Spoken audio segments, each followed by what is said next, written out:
Song of Songs, chapter 8, verse 6. Place me like a seal over your heart, like a seal on your arm. For love is as strong as death, its jealousy as enduring as the grave. Love flashes like fire, the brightest kind of flame. Abba, Father, thank you for the gift of love. Help us to love with purity, faithfulness, and devotion, just as you love us. In Jesus' name, amen.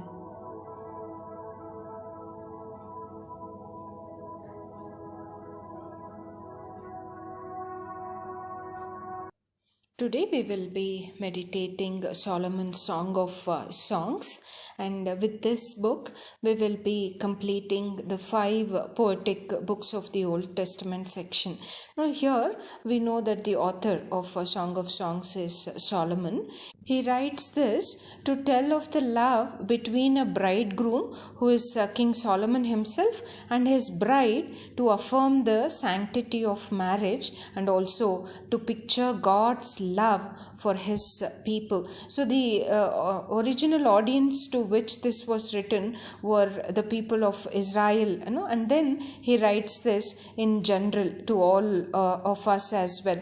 Probably he wrote this early in his reign. No, even to this day we see in our world it is saturated with stories of sexual escapades, secret rendezvous, and extramarital affairs. Today's news, entertainment, and social media aggressively promote the ideas that immorality means freedom. No, perversion is natural and commitment is old-fashioned. Sex, created by God and pronounced good in Eden, has been twisted, exploited, and turned into an urgent, illicit, casual, and self-gratifying activity. Love has turned into lust, giving into getting, and lasting commitment into no strings attached. Sexual intercourse, the physical and emotional union of male and female, is actually a holy means of celebrating love, producing children, and experiencing pleasure, and it is protected by the commitment of marriage. We know that God created sex and recognizes its importance. That's why scripture contains numerous guidelines for its use and warnings about its misuse as well. And sex, we know, is always mentioned in the context of a loving relationship between husband and wife. Perhaps the highlight of this is Song of Songs, the intimate story of a man and a woman that chronicles their love, courtship, and marriage. Solomon probably wrote this song in his youth before being overtaken by his own obsession with women, sex, and pleasure.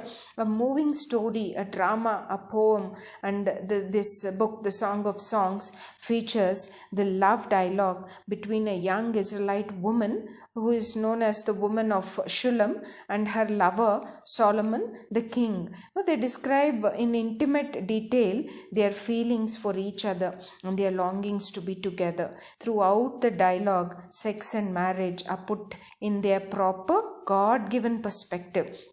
Much debate has raged over the meaning of the song. Some say it is an analogy of God's love for Israel or for the church. Others say it is a literal story about married love. In reality, it is both. A historical story with 2 layers of meaning.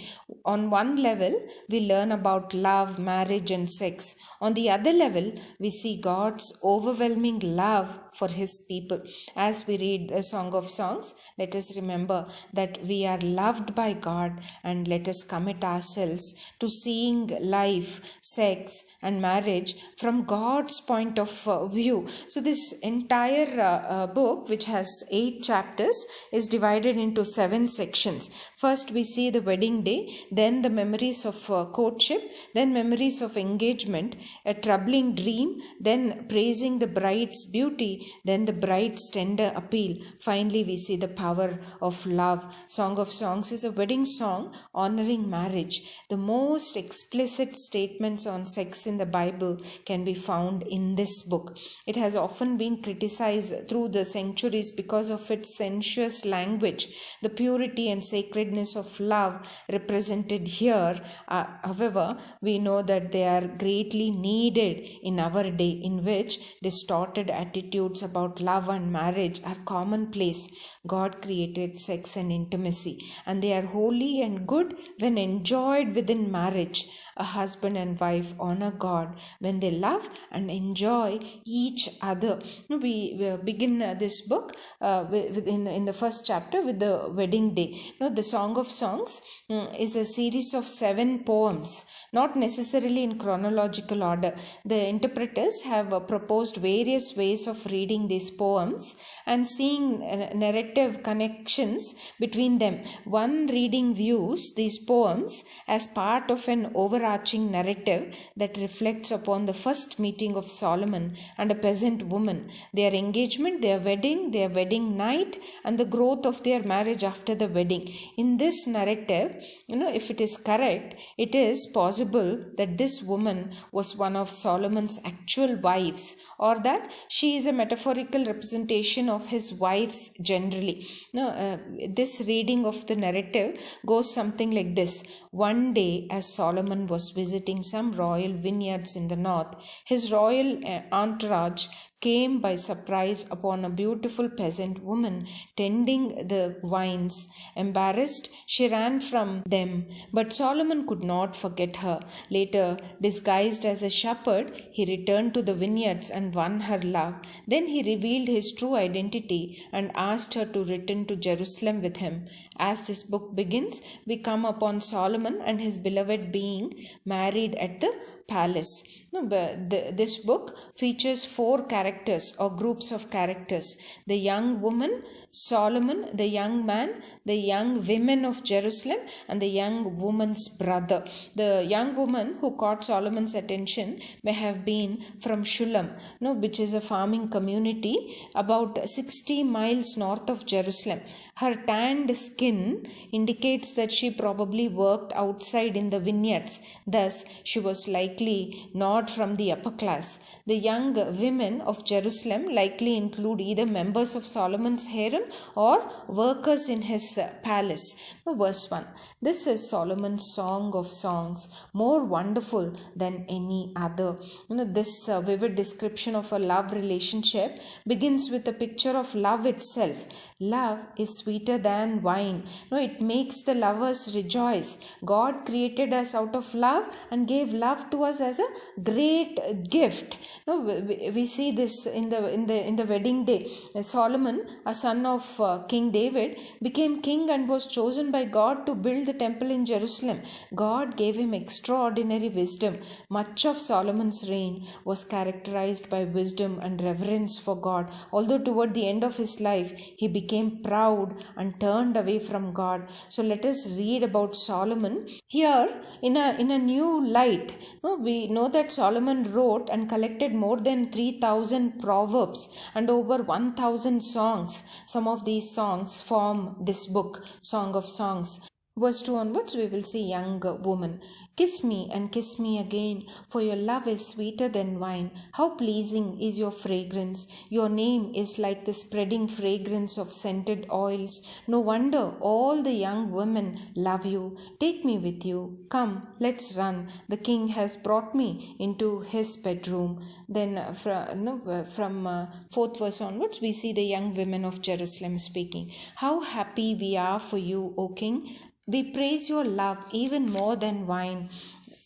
Then the young woman speaks. How right they are to adore you. I am dark but beautiful, O women of Jerusalem, dark as the tents of Kedar, dark as the curtains of Solomon's tents. Now, Kedar, we know, was a nomadic community in northern Arabia. It was known for its tents, which were woven from black goat hair.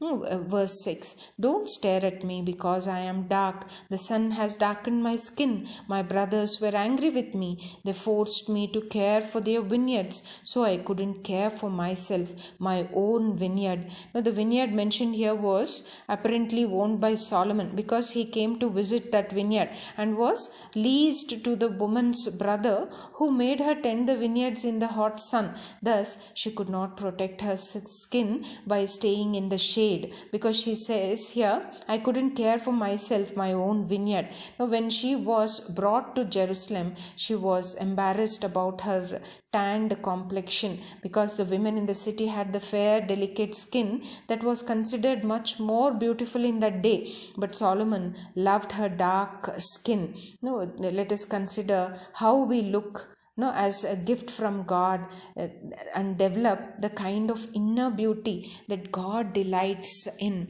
We see here how the young woman felt insecure of being different in appearance and background from the women of Jerusalem, and at being alone while her lover was away. She longed for the security of his presence. Now, verse 7, tell me, my love, where are you leading your flock today? Where will you rest your sheep at noon? For why should I wander like a prostitute among your friends and their flocks? 8th verse onwards, we see the young man speaking. If you don't know, O most beautiful woman, follow the trail of my flock and graze your young goats by the shepherd's tents. You are as exciting, my darling, as a mare among Pharaoh's stallions. How lovely are your cheeks, your earrings, set them afire.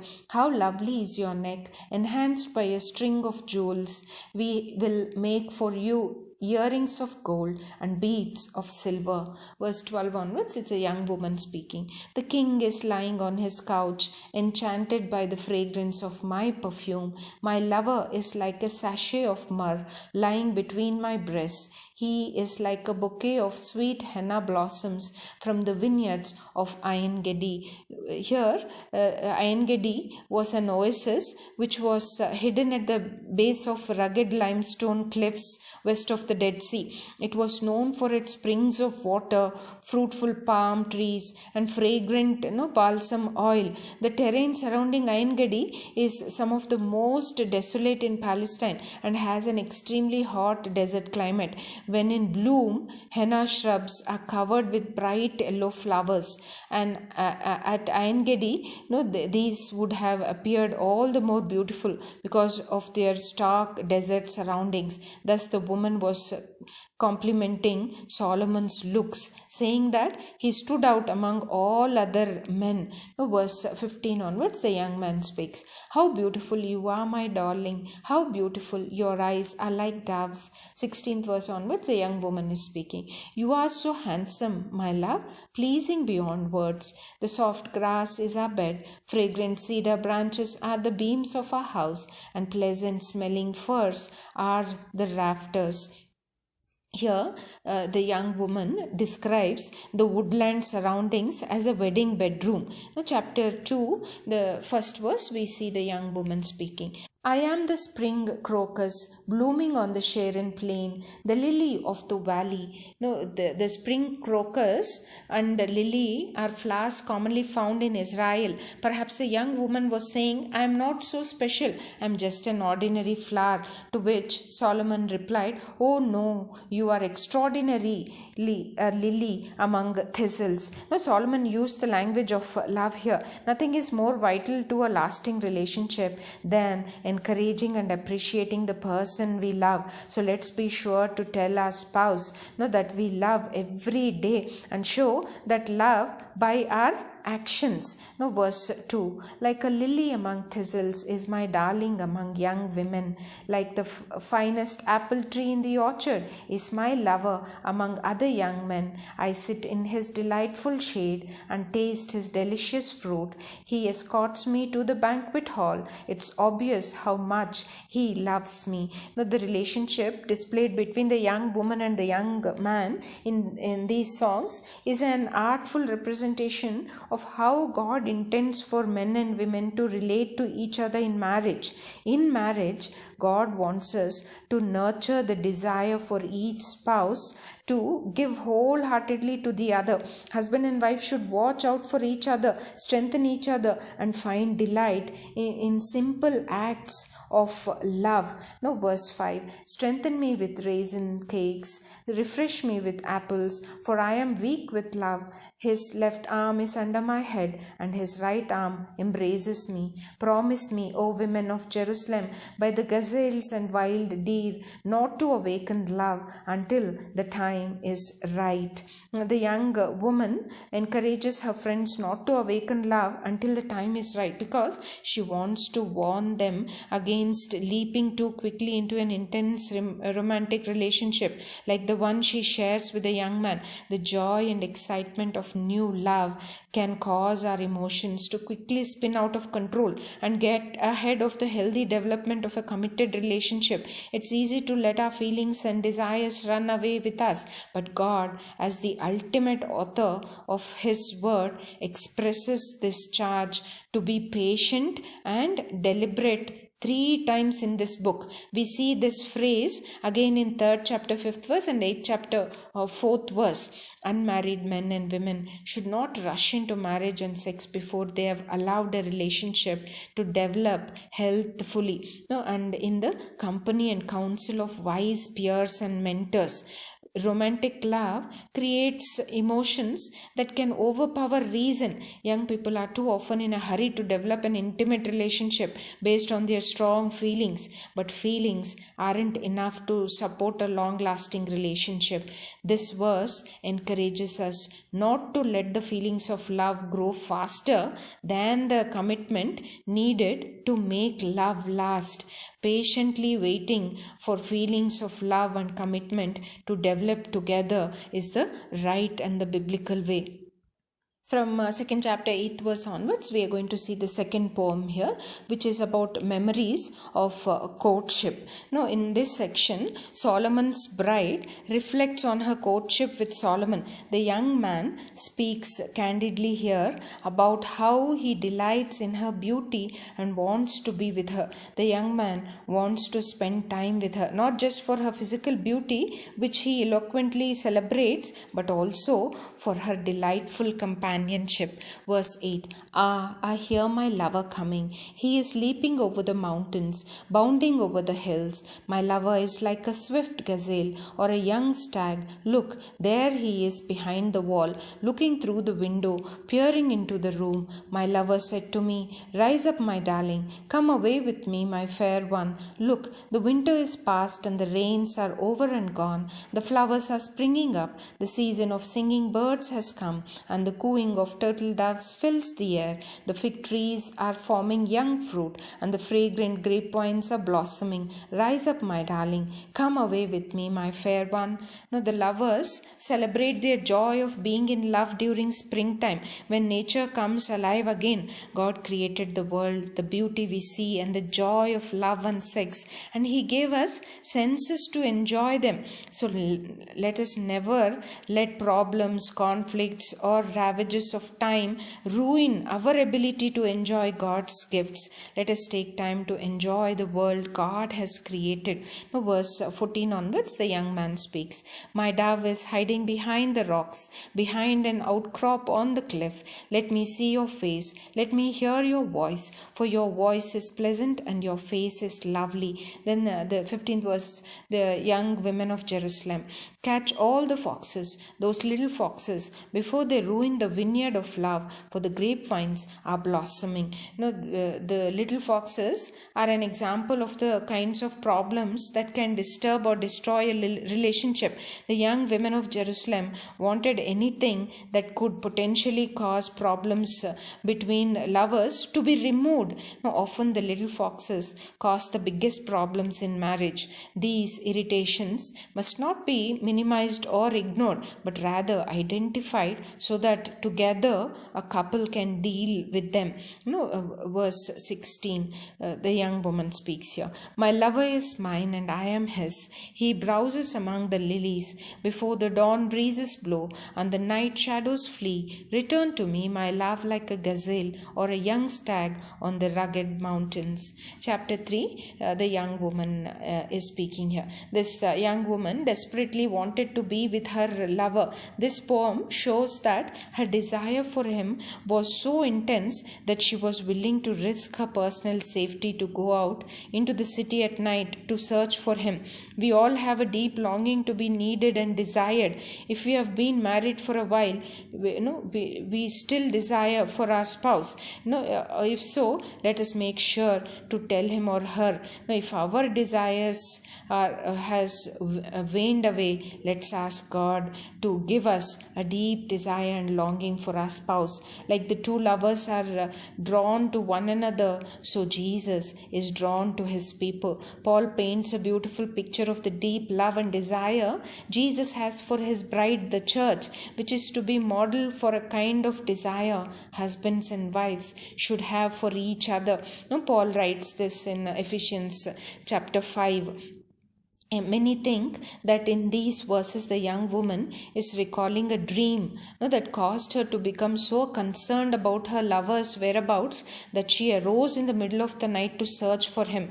When one loves someone, they will do all that they can to ensure the safety of that person and care for his or her needs, even at a cost to personal comfort. This shows up most often in small actions like offering to get our spouse a glass of water or leaving work early to attend a function that our child is involved in, or even sacrificing personal comfort to tend to the needs of a friend. Verse 1. One night, as I lay in bed, I yearned for my lover. I yearned for him, but he did not come. So I said to myself, I will get up and roam the city, searching in all its streets and squares. I will search for the one I love. So I searched everywhere, but did not find him. The watchmen stopped me as they made their rounds and asked, Have you seen the one I love? Then scarcely had I left them when I found my love. I caught and held him tightly. Then I brought him to my mother's house, into my mother's bed, where I had been conceived. Promise me, O women of Jerusalem, by the gazelles and wild deer, not to awaken love until the time is right. Again, the young woman expressed her desire for her lover, which was so strong that she would leave her home to search for him. She looked for him at night, a dangerous time to walk around the city. The description of this event ends with the second warning, not to awaken love until the time is right. In marriage, spouses are to love one another enough to be willing to sacrifice their health and well-being for the other. Young woman warns her friends again that they should not rush into such a relationship. Now, verse 6 onwards, we see the third poem here, which is about the memories of engagement. Here, the scene changes. Now, some believe that the wedding procession is described here, the wedding night and the consummation of the marriage in the end. Now, another possible explanation is that the period of Solomon's engagement to the young woman is being remembered. In the previous section, Solomon and the young woman fell in love. And in this section, Solomon returns to her in all his royal splendor, expresses his great love for her, and then proposes. So the young woman joyfully accepts, and Solomon celebrates with great exuberance. Now, verse 6, here the young women of Jerusalem are speaking. Who is this sweeping in from the wilderness like a cloud of smoke? Who is it, fragrant with myrrh and frankincense and every kind of spice? Look, it is Solomon's carriage, surrounded by 60 heroic men, the best of Israel's soldiers. They are all skilled swordsmen, experienced warriors. Each wears a sword on his thigh, ready to defend the king against an attack in the night. King Solomon's carriage is built of wood imported from Lebanon. Now, Solomon's carriage in this case was probably a covered and curtained couch on which a single passenger would be carried on men's shoulders. Verse 10. Its posts are silver, its canopy gold, its cushions are purple. It was decorated with love by the young women of Jerusalem. So 11th verse, the young woman speaks here. Come out to see King Solomon, young women of Jerusalem. He wears the crown his mother gave him on his wedding day, his most joyous day. 4th chapter, the young man speaks here.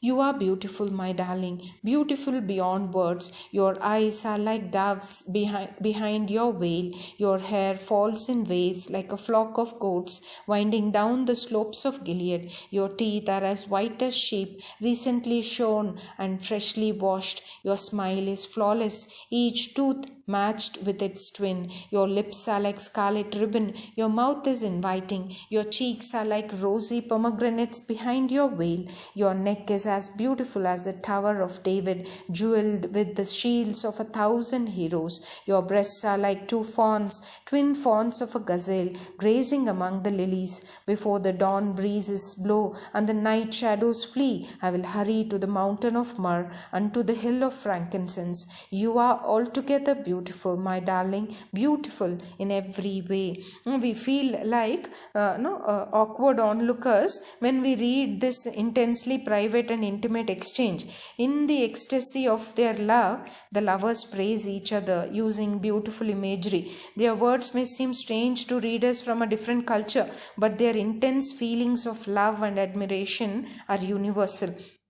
Communicating love and expressing admiration in both words and actions can enhance every marriage for life and enables couples to experience the deepest possible joy and sexual intimacy. Verse 8. Come with me from Lebanon, my bride. Come with me from Lebanon. Come down from Mount Amana, from the peaks of Senir and Hermon, where the lions have their dens and leopards live among the hills. You have captured my heart, my treasure, my bride. You hold it hostage with one glance of your eyes, with a single jewel of your necklace. Your love delights me, my treasure, my bride. Your love is better than wine, your perfume more fragrant than spices. Your lips are as sweet as nectar, my bride. Honey and milk are under your tongue. Your clothes are scented like the cedars of Lebanon. You are my private garden, my treasure, my bride, a secluded spring, a hidden fountain.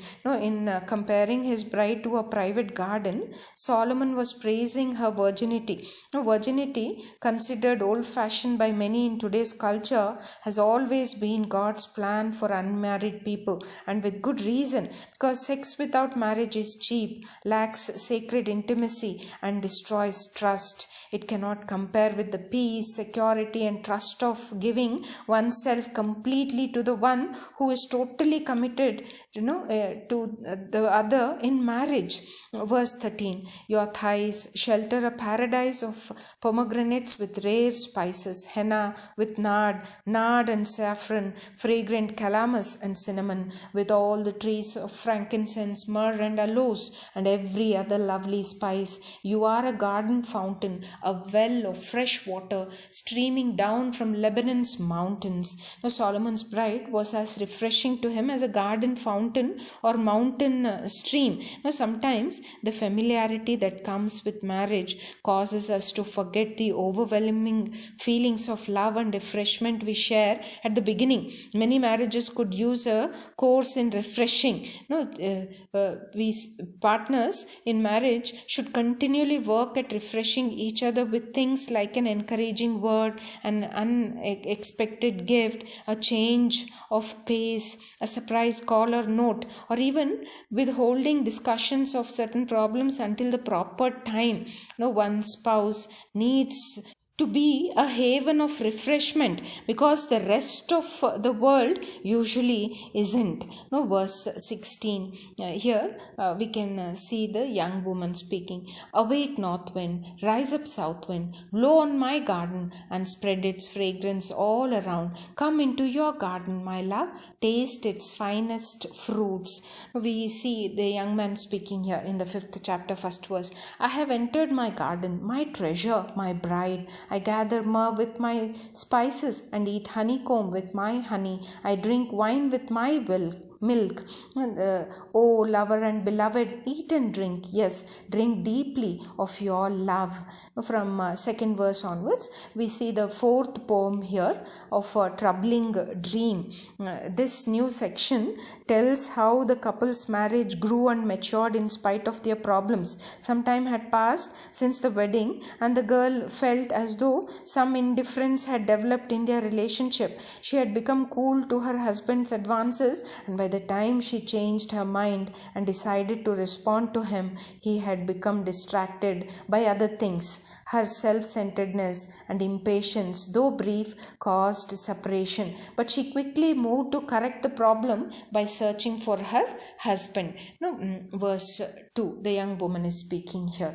With the passing of time and the routine of familiarity, we know that a marriage can begin to lose its initial sparkle. Glances and touches no longer produce the same emotional response. Conflicts and pressures may creep in, causing one to lose their tenderness toward their spouse. The world is not a haven for lovers. In fact, external stress often works against marriages, but spouses can learn to be havens for each other. If intimacy and passion decline, let us remember that they can be renewed and regenerated. If you find yourself in this place with your husband or wife, take time to remember those first thrills and the excitement of sex, your spouse's strengths, and the commitment you made. So when one focuses on the positives, reconciliation and renewal can result out of it. Verse 2, I slept, but my heart was awake when I heard my lovers knocking and calling. Open to me, my treasure, my darling, my dove, my perfect one. My head is drenched with dew, my hair with the dampness of the night. But I responded, I have taken off my robe. Should I get dressed again? I have washed my feet. Should I get them soiled? My lover tried to unlatch the door, and my heart thrilled within me. I jumped up to open the door for my love, and my hands dripped with perfume. My fingers dripped with lovely myrrh. As I pulled back the bolt, I opened to my lover, but he was gone. My heart sank. I searched for him, but could not find him anywhere. I called to him, but there was no reply. The night watchmen found me as they made their rounds. They beat and bruised me and stripped off my veil, those watchmen on the walls. Now, for the second time in this story, this young woman searches for her lover. She was alone outside during the night. In Old Testament times, she would have been looked upon as a criminal or a prostitute and treated as such. The image in this verse symbolizes the pain she felt at being separated from her lover. Longing for love can lead us to take risks we would not ordinarily take, like entering into dangerous situations. So when you find yourself desperate for love, stop and consider whether your behavior is appropriately matched by the object of your affection. Now, verse 8, make this promise, O women of Jerusalem. If you find my lover, tell him I am weak with love. 9th verse, the young women of Jerusalem speak. Why is your lover better than all others, O woman of rare beauty? What makes your lover so special that we must promise this? Then the young woman is speaking. Verse 10, my lover is dark and dazzling, better than 10,000 others. His head is finest gold, his wavy hair is black as a raven, his eyes sparkle like doves beside springs of water. They are set like jewels washed in milk. His cheeks are like gardens of spices, giving off fragrance. His lips are like lilies, perfumed with myrrh. His arms are like rounded bars of gold, set with beryl. His body is like bright ivory, glowing with lapis lazuli. His legs are like marble pillars, set in sockets of finest gold. His posture is stately, like the noble cedars of Lebanon. His mouth is sweetness itself. He is desirable in every way. Such, O women of Jerusalem, is my lover, my friend. Now the young woman calls Solomon her friend. In a healthy marriage, lovers are also good friends. Too often, people begin marriage with the exciting feelings of love and passion before they take the time to develop deep friendship. Now, this involves listening, sharing, and showing understanding for the other's likes and dislikes. So let us stay open to our spouse. Both of you are always changing in little ways. So contented companionship takes time, but it makes marriage much deeper and far more satisfying. In chapter 6, we see the young women of Jerusalem speaking. Where has your lover gone, O woman of rare beauty? Which way did he turn so we can help you find him? Second verse onwards, a young woman is speaking. My lover has gone down to his garden, to his spice beds, to browse in the gardens and gather the lilies. I am my lover's, and my lover is mine. He browses among the lilies. Now, the young woman said that she and her lover belonged to each other. They had given themselves to each other unreservedly. No matter how close we may be to our parents or our best friends, only in marriage can we realize the complete union of mind, heart, and body. Verse 4 onwards, it's the fifth poem here about praising the bride's beauty. The young man speaks here.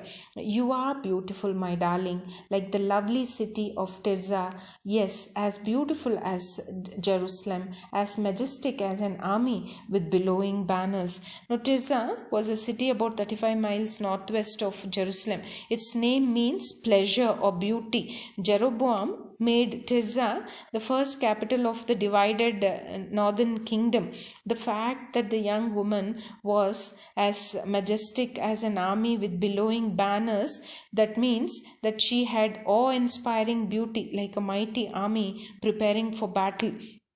Verse 5, turn your eyes away, for they overpower me. Your hair falls in waves like a flock of goats winding down the slopes of Gilead. Your teeth are as white as sheep that are freshly washed. Your smile is flawless, each tooth matched with its twin. Your cheeks are like rosy pomegranates behind your veil. Even among 60 queens and 80 concubines and countless young women, I would still choose my dove, my perfect one, the favorite of her mother, dearly loved by the one who bore her. The young women see her and praise her. Even queens and royal concubines sing her praises.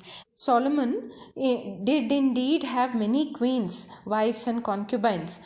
Polygamy is not condoned in the Bible, we know that, though it was common in ancient cultures. Solomon said that his love for this woman had not diminished since their wedding night, even though many other women were available to him. Part of a vibrant, intimate marriage involves avoiding being complacent and instead remaining intentionally faithful to one's spouse, even when the years are long and hard.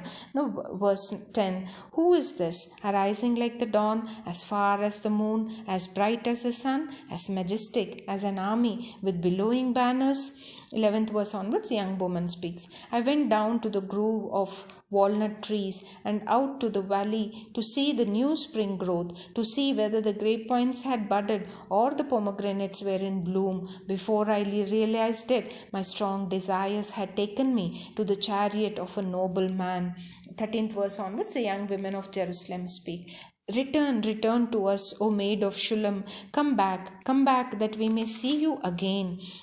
A young man speaks. Why do you stare at this young woman of Shulam as she moves so gracefully between two lines of dancers? 7th chapter, 1st verse. How beautiful are your sandaled feet, O queenly maiden. Your rounded thighs are like jewels, the work of a skilled craftsman. Your navel is perfectly formed like a goblet filled with mixed wine. Between your thighs lies a mound of wheat bordered with lilies. Your breasts are like two fawns, twin fawns of a gazelle. Your neck is as beautiful as an ivory tower. Your eyes are like the sparkling pools in Heshbon by the gate of Beth Rabbim. Your nose is as fine as the tower of Lebanon overlooking Damascus. Your head is as majestic as Mount Carmel, and the sheen of your hair radiates royalty. The king is held captive by its tresses. Here, the description of the young woman's eyes are like sparkling pools in Heshbon suggests that they were bright and shining. Heshbon was the ancient capital of the Amorites.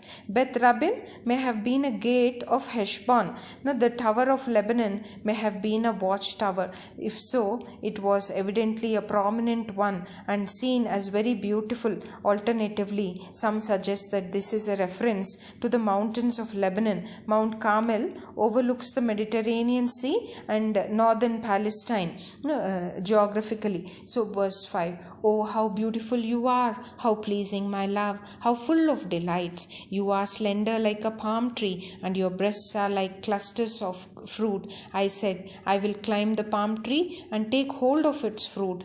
May your breasts be like grape clusters, and the fragrance of your breath like apples. May your kisses be as exciting as the best wine." From here onwards, 9th verse onwards, it's the 6th poem here where Solomon speaks of the bride's tender appeal, and the young woman is speaking here. "Yes, wine that goes down smoothly for my lover, flowing gently over lips and teeth. I am my lover's, and he claims me as his own. Come, my love, let us go out to the fields and spend the night among the wild flowers. Let us get up early and go to the vineyards to see if the grapevines have budded, if the blossoms have opened, and if the pomegranates have bloomed. There I will give you my love. There the mandrakes give off their fragrance, and the finest fruits are at our door, new delights as well as old, which I have saved for you, my lover." As marriage matures, intimacy and vulnerability between marriage partners should increase. Now, several times throughout these poems, the woman takes the initiative in lovemaking. Many cultures have stereotypes of the roles men and women play in lovemaking, but the security of true love gives both marriage partners the freedom to initiate acts of love and express their true feelings. Let's not try to get into a rut during lovemaking. Instead, think of different ways to express love for the spouse. Now, verse 13, we see how parts of the mandrake plant were thought in ancient times to increase desire and fertility. We know these mandrakes were also mentioned in Genesis chapter 30 with Leah and Rachel. Chapter 8, the young woman speaks. "Oh, I wish you were my brother, who nursed at my mother's breast. Then I could kiss you no matter who was watching, and no one would criticize me." In the ancient Middle East, it was improper to show public affection except between family members. So the young woman was wishing that she could freely show affection to her lover, even in public. Verse 2, "I would bring you to my childhood home, and there you would teach me. I would give you spiced wine to drink, my sweet pomegranate wine. Your left arm would be under my head, and your right arm would embrace me.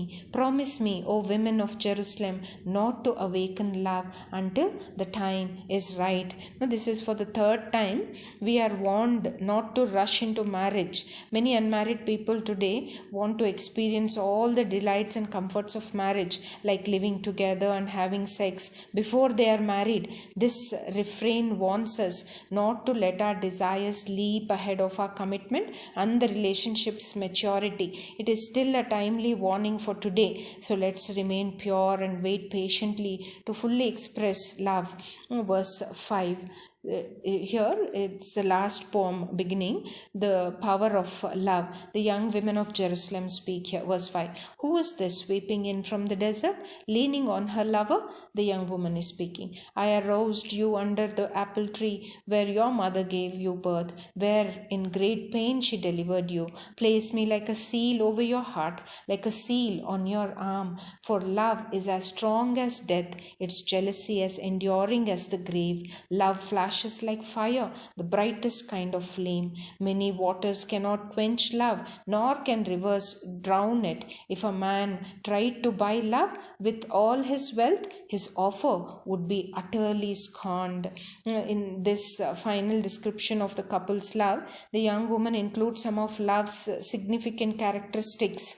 We have seen in 1 Corinthians chapter 13, love is as strong as death. It cannot be killed by time or disaster. Love is priceless. Even the richest king cannot buy it. Love must be accepted as a gift from God and then shared within the guidelines God provides. So if you are married, accept the love of your spouse as God's gift and strive to make your love a reflection of the perfect love that comes from God Himself.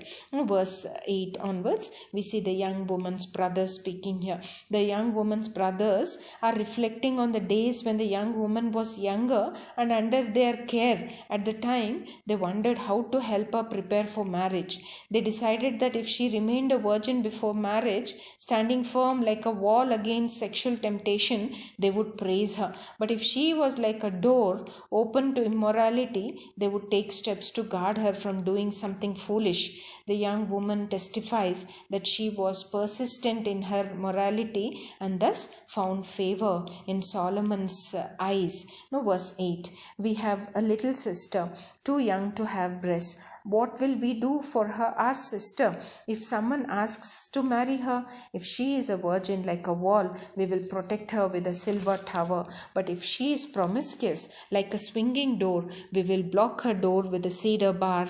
The 10th verse onwards, the young woman is speaking. I was a virgin like a wall. Now my breasts are like towers. When my lover looks at me, he is delighted with what he sees. Solomon has a vineyard at Baal Hamon, which is he leases out to tenant farmers. Each of them pays 1,000 pieces of silver for harvesting its fruit. But my vineyard is mine to give. And Solomon need not pay 1,000 pieces of silver, but I will give 200 pieces to those who care for its vines. Now, Solomon could demand rent from the tenants for his vineyard, but the woman had her own vineyard and she had the right to assign it, but she willingly gave Solomon its fruit. A good marriage has no private property, for everything is shared between the husband and wife. This village of Baal Hamon is mentioned only here in the Bible, and its location is not known.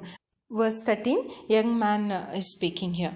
Oh, my darling, lingering in the gardens, your companions are fortunate to hear your voice. Let me hear it too. 14th verse, a young woman speaks. Come away, my love, be like a gazelle or a young stag on the mountains of spices. Now, the love between Solomon and his bride did not diminish in intensity after their wedding night. The lovers relied on each other and kept no secrets from each other. They related to each other openly. Love, respect, and commitment were key to their relationship, just as they are in our relationships with our spouses and with God. Now, the faithfulness of our marital love should reflect God's perfect faithfulness to us. Paul later showed how marriages represent Christ's relationship with his church in Ephesians chapter 5. And John also pictured the second coming as a great marriage feast for Christ and his bride, his faithful followers. Now, many theologians have thought that the Song of Songs is an allegory showing Christ's love for his church. A more likely explanation, however, is that it is a series of love poems about a real human love relationship, and that all loving marriages are reflections of God's love for us.